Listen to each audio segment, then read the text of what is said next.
I have a couple more. Okay, here we go. 2 more. Some good ones for the end. Well, we'll see. Okay. Now, Oscars too fancy, I feel. Too fancy, eh? Yeah, much too fancy. Mm-hmm. It's all just, fancy dresses and black suits for the boys. Yeah. I think there should be a dress-up theme each year. Yes! Yes, boy! You're on board. You're finally speaking my language, Dylan. Here we go. So like a big costume party or a masquerade ball. Something like that. Yeah. Okay. Give you a bit more colour and, there could be a little shout out for best costume of the night, that sort of thing. So are you saying it's themed every year? Or is Yes. it... Okay, so every year's got a theme. Love it. And then that's also one of the categories then, best outfit. It's a killer idea. Yeah, boy. Oh, there we go. I got you. I got one you're all for. I'd love someone to win an award for like a really serious movie and they're in like a peacock outfit. Yes. I just want to see Martin Scorsese in a Buzz Lightyear costume. That's all I want. Is also, you have to incentivise it. So maybe if you're not wearing a costume, you can't get your Oscar. Yeah, you're not allowed up. Yeah, so in that sense, Martin Scorsese has to be dressing up as Spider-Man. Like it's... Yes, I love it. Oh, that'd be so good. And if everyone's doing it, it's, no one's going to be judging each other. It'll be fun. It will be fun. Yeah. And they're all creative types. They should be. Yeah, exactly. Yeah. And if they're not, they can hire people that are to make them costumes. Yeah. Yeah. This is great. Thank you. One of your best ideas, not just of this episode, of all time, Dylan. Of all time. I agree. 100%. Probably should have ended with that one, but that's all right. Now, last one.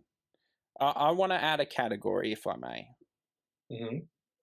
I want best voice performance. Okay. Yeah. Again, mixing men, women, child, if need be, in there.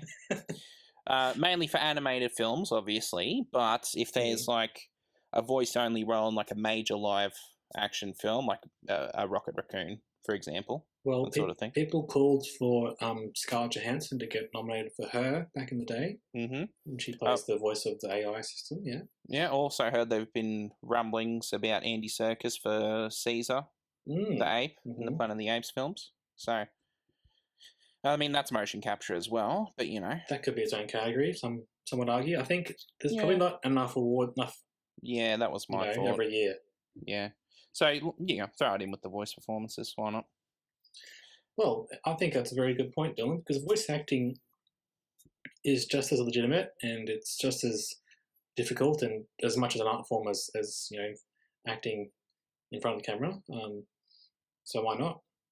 Well, that's the thing as well. I hear a lot of behind-the-scenes stuff of actors now. I don't know if they're hamming it up or not, but they say it is very difficult to do voice acting because the only thing you can get across with like emotions and that sort of thing is your voice. That's all you have.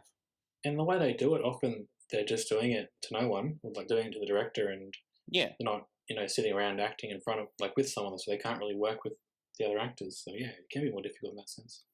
Yeah, I mean, there's like sometimes they'll like record in groups and that sort of thing, but it's always a point being made that it's special if it is happening on a film or something like that.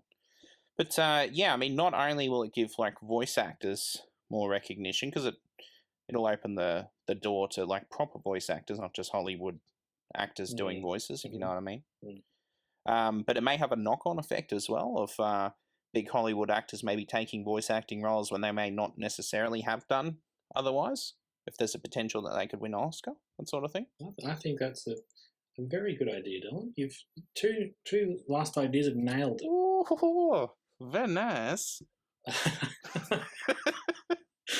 And you ruined it. Oh, good.